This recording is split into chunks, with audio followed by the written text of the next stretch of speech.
ეროვნულ დემოკრატიული ინსტიტუტის კვლევის შედეგების მიხედვით საქართველოში გამოკითხულთა 63% თავს დაუსაქმებლად მიიჩნევს. 32% კი ფიქრობს, რომ მათი და მათი ოჯახის მდგომარეობა 2012 წლის შემდეგ გაუარესდა. უფრო დეტალურად NDI-ის კვლევის ეკონომიკურ ნაწილზე თათია ჩაფიჩაძე ისაუბრებს. თათია, რა მთავარი გზავნილები იკვეთება კვლევაში? Გვენცა ეროვნულ დემოკრატიული ინსტიტუტის ახალი კვლევის შედეგების მიხედვით მოსახლეობისთვის ყველაზე მნიშვნელოვანი ეროვნული საკითხების პირველ ხუთეულში უკვე მერვე წელია კვლავ სამუშაო ადგილების სიღარიბე, ტერიტორიული მთლიანობა, ფასების ზრდა და პენსიები ხვდება. სამუშაო ადგილები გამოკითხულთა 56%, სიღარიბე 29%, ტერიტორიული მთლიანობა 28%, ფასების ზრდა, ინფლაცია 26%, ხოლო პენსიები 25%-ს აწუხებს. უნდა ითქვას, რომ დასაქმება, სიღარიბე და ფასების ზრდა ყველაზე მეტად უმცირესობათა დასახლებებში აწუხებს. რაც შეეხება ტერიტორიულ მთლიანობას, ეს თემა ყველაზე აქტუალური დედაქალაქის მაცხოვრებლებისთვის არის. NDI-ის მიერ გამოკითხულთა უმრავლესობა მიიჩნევს, რომ 2012 წლის ოქტომბრის შემდეგ ის და მისი ოჯახი იგივე მდგომარეობაშია. კითხვაზე ყველაფრის გათვალისწინებით 2012 წლის ოქტომბრის შემდეგ თქვენ და თქვენი ოჯახი შედარებით ხართ უკეთესად. აცხადებს გამოკითხულთა 17%, 51% იგივე მდგომარეობაშია, 22% კი უარესადაა, ხოლო 1% პასუხობს, რომ არ იცის. ამავე კვლევის მიხედვით გამოკითხულთა უმრავლესობა თავს დაუსაქმებლად მიიჩნევს. ანგარიშის მიხედვით დასაქმებულად თავს გამოკითხულთა მხოლოდ 36%, ხოლო დაუსაქმებლად 63% მიიჩნევს. უნდა აღინიშნოს, რომ ამ 63%-დან 40% სამსახურს ეძებს, 23% პენსიონერია და სამსახურს არ ეძებს, 10% კი დიასახლისია. 9% უმუშევარია, დაინტერესებულია სამსახურის პოვნით, თუმცა ამჟამად არ ეძებს. 5% უმუშევარია და სამსახურს საერთოდ არ ეძებს. ასევე 5% შეადგენს სტუდენტების წილი. 2% კი შეზღუდული შესაძლებლობის მქონე პირებსა და იმ პენსიონერებზე ნაწილდება, რომლებიც ამ ეტაპზე სამსახურს არ ეძებენ. კითხვაზე გასულ თვეში თქვენი და თქვენი ოჯახის ფულადი შემოსავლების და დანახარჯების მიხედვით, რომელ ჯგუფს მიაკუთვნებდით თავს? 1600 ლარზე მეტი გამოკითხულთა მხოლოდ 5%-მა უპასუხა. 1201-დან 1600-მდე შემოსავლები და გასავლები გამოკითხულთა 80%-ს აქვს. შემოსავლებისა და ხარჯების თანაფარდობა 401-800 ლარამდე 23-21%-ს, 201-დან 400 ლარამდე 22-22%-ს, 151-დან 260 ლარამდე 19-21%-ს, ხოლო 150 ლარამდე 5%-ს აქვს. ეროვნულ დემოკრატიული ინსტიტუტის შედეგების მიხედვით მომდევნო 12 თვის განმავლობაში საკუთარი და საკუთარი ოჯახების ეკონომიკური მდგომარეობის გაუმჯობესებას გადაწყვეტილი რესპონდენტების 34%-ელს, გადაუწყვეტელების შემთხვევაში კი ეს რიცხვი 21%-ია. 40-47% თვლის, რომ იგივე დარჩება, 11-9% გაუარესებას ელის, ხოლო კითხვაზე პასუხი არ აქვს გადაწყვეტილების შემთხვევაში 15%, ხოლო გადაუწყვეტელი რესპონდენტების 23%-ს. NDI-ის კვლევის საველე სამუშაოები 8 ივნისი 6 ივლისის პერიოდში მთელი საქართველოს მასშტაბით ჩატარდა და ჯამში 4113 პირი პირისპირი ინტერვიუს წარმომადგენლობითი შერჩევის საფუძველზე გამოიკითხა.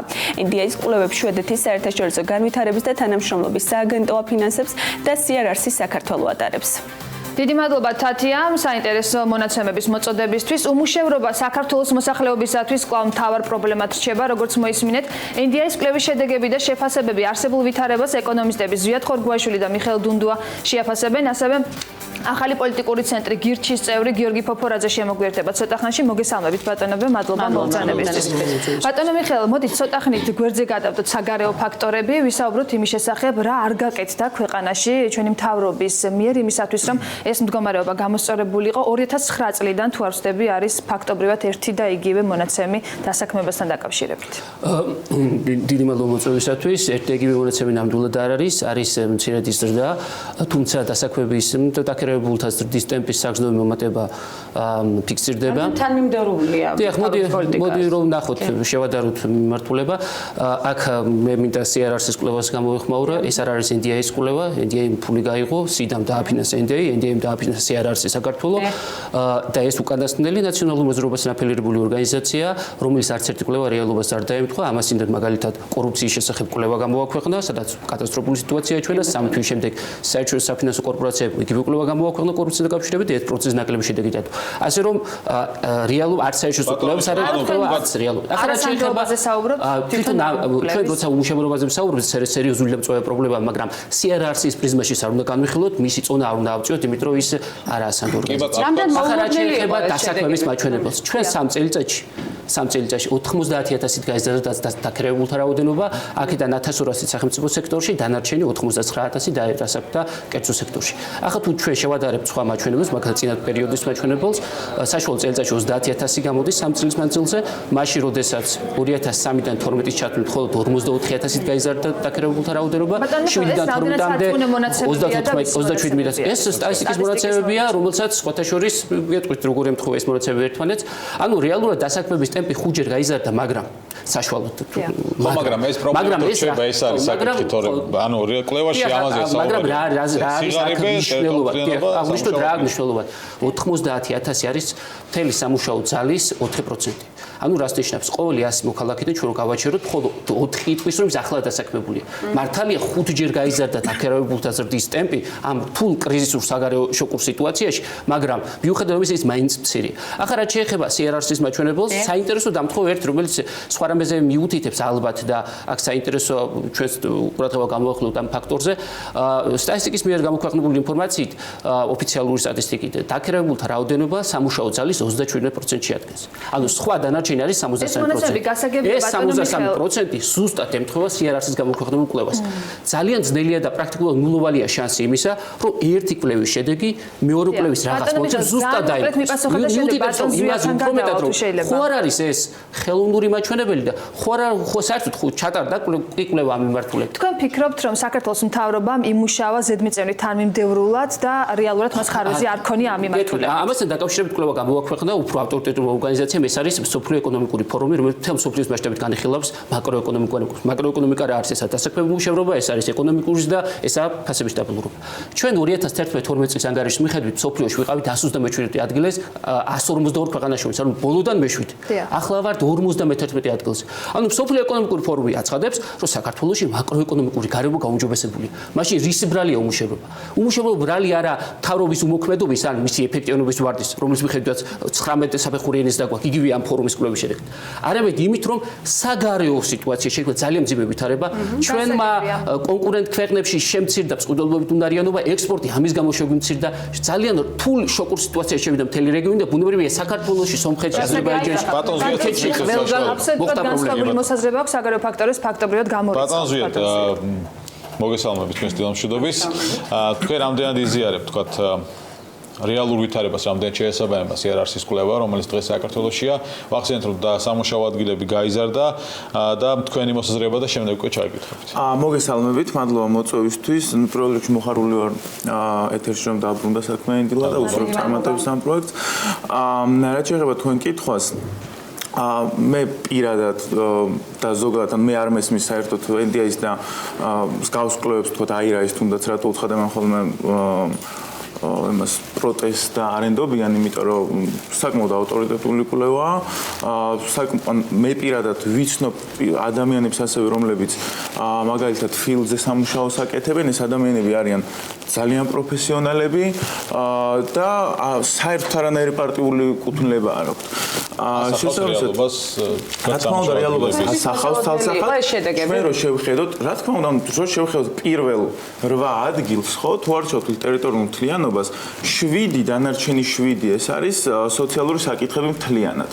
ბატონო, სანამ კონკრეტულ დეტალებს და მონაცემებზე გადახვალთ, მაინც მინდა კითხოთ, ჩვენს გადაცემაში არაერთხელ გვისაუბრია, რომ ახალი საწარმოები შეიქმნა, არის საწარმოე საქართველოში, არის სტარტაპები და ასე შემდეგ. თქვენ მაინც ფიქრობთ, რომ საერთოდ არ გაზრდილა ეს მონაცემები? არ გაზრდილა რომელი მონაცემები?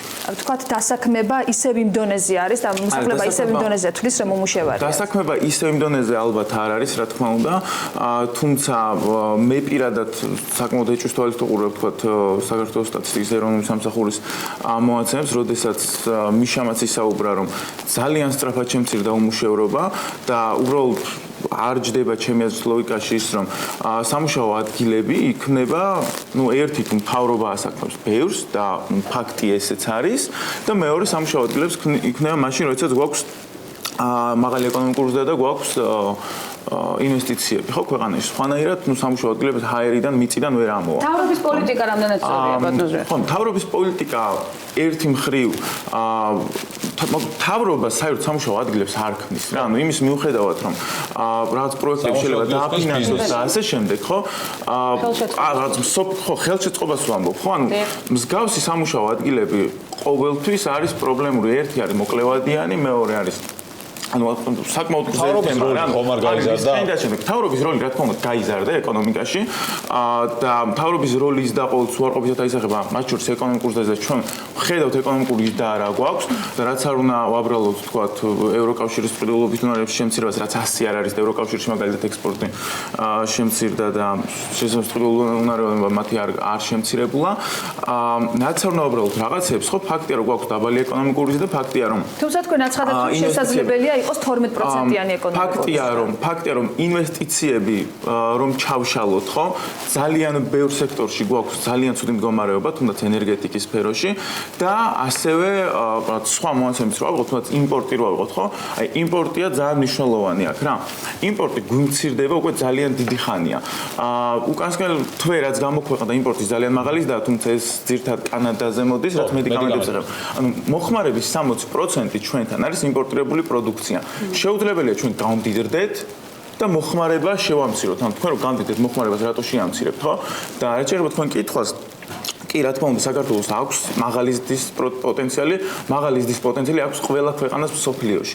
არ არსებობს, მათ შორის რაც როა თუმცა კონკრეტულ არგუმენტებზე დაფუძნებული უნდა იყოს. ბატონო, თქვენ მონაწილეობდით ნაციონალური მოძრაობის ეკონომიკური სტრატეგიის შემუშავებაში, მადლობაც გადაგიხადეს. მოდით უფრო კონკრეტულად გითხარით, როგორ უნდა მიიღწეს 12%-იანი ეკონომიკური ზრდა. მაღალი ეკონომიკური ზრდა, ორ ნიშნა, მინიმუმ ორ ნიშნა ეკონომიკური ზრდა. ამის მიღწევა შესაძლებელია მხოლოდ იმ შემთხვევაში, თუ მთავრობის როლი ეკონომიკაში შემცირდება მნიშვნელოვნად. ერთი ეს იქნება გაცხადების შემცირების გზით, მეორე ეს იქნება ხარჯვითი ნაწილის შემცირების გზით და მესამე ეს არის აუცილებლად რაც საქართველოს ვერ ეღირსა, ვერც წინა ხელისუფლების და ვერც ამ ხელისუფლების პირობებში ეს არის კერძო საკუთრების დაცულობა, რაც არის ძალიან მნიშვნელოვანი ფაქტორი იმისთვის, რომ ქვეყანაში შემოვიდეს ბევრი ინვესტიცია. ბატონო მიხეილ, თქვენ ეთანხმებით მოსაზრებას, რომ მთავრობის როლი ეკონომიკაში არის გაზრდილი?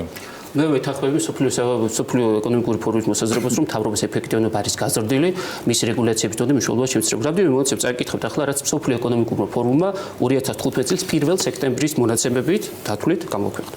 მაგალითად, მთლიანი გადასახადების დონის მიხედვით საქართველოს არის მე-9 ადგილზე მსოფლიოში და გადასახადების რეგულაციების მაჩვენებლით არის მე-7 ადგილზე, პირველზე სინგაპური, მე-8-ზე შვეიცარია. ახლა, რაც შეეხება სხვა მონაცემებს, მაგალითად, გიორგი რომ დიახ, ცოტა ბატონო გიორგი პოპულარად შემოგვიერთეს. აი, ცირად ვისაუბრებ.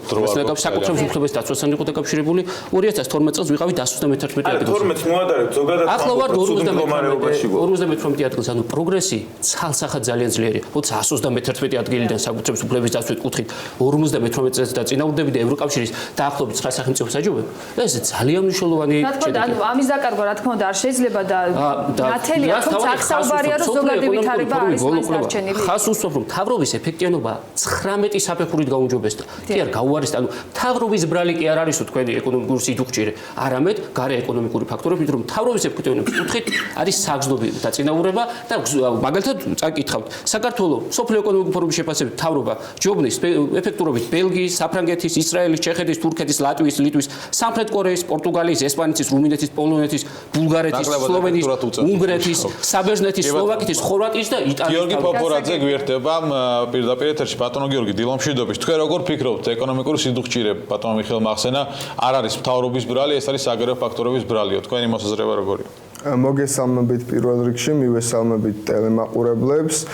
იქიდან მინდა დავიწყო, რომ ზოგადად იმაზე ლაპარაკი, რომ თითქოს რაღაც მთავრობის ბრალი არ არის ეკონომიკური სიდუხჭირე, ან დღეს რა თემაზეც ვართ მოწვეულები, რომ NDI-ის სკოლებებს რაღაცნაირად არ ვენდობით, შეიძლება ეს იყოს CRRC-სთან დაკავშირებული, ან სხვა რამე, უბრალოდ არის იმ პრობლემებზე თვალის დახუჭვა, რაც რეალურად ამ კვლევამაც აჩვენა და დავწმუნდებით ჩვენ, რომ გავიდეთ დღეს ნებისმიერ ადამიანთან ერთად, მათ შორის ბატონ მიშასთან ერთად და შევეკითხოთ უბრალოდ ჩვენს მოსახლეობას რა აწუხებს, რა პრობლემები აქვს და მე დარწმუნებული ვარ, რომ ჩვენ იგივე შედეგებს დავინახავთ, რაც NDI-ის კვლევამ გვანახა. მეც პირადად ჩემაგალითზე რო ვთქვა, ეხავ ხელმძღვანელობ გირჩის ვაზისუბნის სოფის და ვხვდები ჩვენს მოსახლეობას და ისინი ზუსტად ამ პრობლემებზე აკეთებენ აქცენტს და ეს პრობლემები ყველა გამოწვეული არის ეკონომიკის იმ პატარა ზრდის ტემპით და ჩვენი ეკონომიკის ზომით, რომელიც დღეს გვაქვს და ჩვენ გვჭირდება რომ ვილაპარაკოთ ამ პრობლემებზე, ვილაპარაკოთ მათ შორის ამ პრობლემების მოგვარების გზაზე და შევთავაზოთ ჩვენ მოსახლეობას ის ჩვენი ხედვები პარტიებმა რაც გვაქვს. რაც შეეხება ბატონ მიშას მიერ მოყვანილ ციფრებს, ინფორმაციას, რომ ჩვენ დავწინაურდით სოფლიო ეკონომიკური ფორუმის გამოქვეყნებულ რეიტინგში, კი, ნამდვილად ასეა, ჩვენ დავწინაურდით ამ რეიტინგში, უბრალოდ ძირითადად რაც ამ რეიტინგში დაწინაურება გამოიწვია, იყო სასამართლოს დამოუკიდებლობა, ვთქვათ, სიტყვის თავისუფლების და ასე შემდეგ, რამდენიმე კომპონენტი. მაგრამ იქ კვლევას თუ ჩავხედავთ, იქ პირდაპირ წერია, თუ რა პრობლემები არის ჩვენ ქვეყანაში, წერია რომ პრობლემები არის ინფლაციასთან დაკავშირებით, არის არასტაბილური პოლიტიკა და პრობლემა არის კიდევ არაეფექტური სამთავრობო ბიუროკრატია, რაზეც ჩვენ საუბრობთ გირჩი დიდი ხანია და უბრალოდ თვალის დახუჭვა არის რომ ვისაუბროთ სხვა თემებზე და გადავიდეთ ამ რეალური გიორგი, მოდით მაშინ ძალიან ცოტა დრო დაგჭირა. რა უნდა გაკეთდეს იმისათვის, რომ რეალურად სხვა მონაცემებზე გადავიდეთ და შემცირდეს უმუშევრობის მაჩვენებელი? ერთადერთი გზა რომ შემცირდეს უმუშევრობის მაჩვენებელი, ერთადერთი გზა რომ ახალგაზრდებმა იგრძნონ თავი დასაქმებულად, რაც ამ კვლევამ აჩვენა, რომ რეალურად ხალხი მუშაობს, მაგრამ თავს დასაქმებულად ვერ აღიქვავს, თავს ვერ გრძნობენ, რომ ისინი მართლა არიან ამ საზოგადოების წევრები და მუშაობენ. ეს ერთადერთი ამის გამოსავალი არის, რომ ჩვენი ეკონომიკა გავზარდოთ და გავატაროთ ის ეკონომიკური რეფორმები, მაგალითად, რაც გირჩს აქვს, დავწიოთ გადასახადები, იყოს კერძო საკუთრება ხელშეუხებელი, იყოს მულტისავალუტო რეჟიმი და რა თქმა უნდა ჩვენი მთავრობის მიერ შემოთავაზებული დედოლარიზაციის პოლიტიკა სრული აბსურდია იმ შემთხვევაში, როდესაც თვითონ ეროვნული ბანკის პრეზიდენტს კობა გვენეტაძეს დაახლოებით 96% თავის ანაბრების დოლარში აქვს განთავსებული. ეს ადამიანები რეალურად ბევრ პრობლემაზე, რაც ჩვენ გვაქვს საზოგადოებას, საპარლამენტო თუ არ აქვს მნიშვნელობა, მაღალი ტრიბუნიდან გველაპარაკებიან და მოგვიწოდებენ ჩვენ, რომ გადავდგათ რაღაც ქმედითი ნაბიჯები და რეალურად თვითონ სხვა საკეთებენ. გასაგებია, ბატონო გიორგი, სამწუხაროდ დიდი დრო არ არის, ამიტომ ჩვენ სტუმრებსაც უნდა მივცეთ გამოთქმის საშუალება. ბატონ ზია, დედოლარიზაცია ვახსენეთ, ამ მიმართულებით თქვენი მოსაზრება რა არის?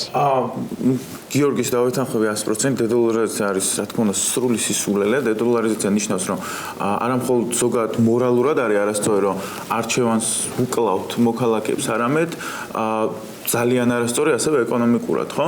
და როდესაც რატო აკეთებენ ადამიანები თქო არჩევანს, თუნდაც სხვა ვალუტაზე, ან რატო ეს ხო ჩვეულებრივი ბიზნესია, ეს არის ეკონომიკა, ადამიანები თავის მოლოდინების მიხედვით წყვეტენ რა არის მათთვის უკეთესი და მთავრობებში ჩარევა ხომ არის მიზანშეწონილი. ამ შემთხვევაში ნებისმიერი სახით რაც დოლარის ან ლარის შეფარდების ხელოვნური დარეგულირება არის ძალიან არასწორი. ბატონო, დედოლარიზაცია უნდა უნდა ურჩიოთ ადამიანებს, ანუ დედოლარიზაცია ეს არ არის ურჩევა, უბრალოდ კომენტარში გააკეთა იმასთან დაკავშირებით, რომ რა ვალუტაში გვაქვს ჩვენ შემოსავალი, იმ ვალუტაში დავიღოთ ცეცხლი, რომ სავალუტო რისკი იყოს ერთ წუთში.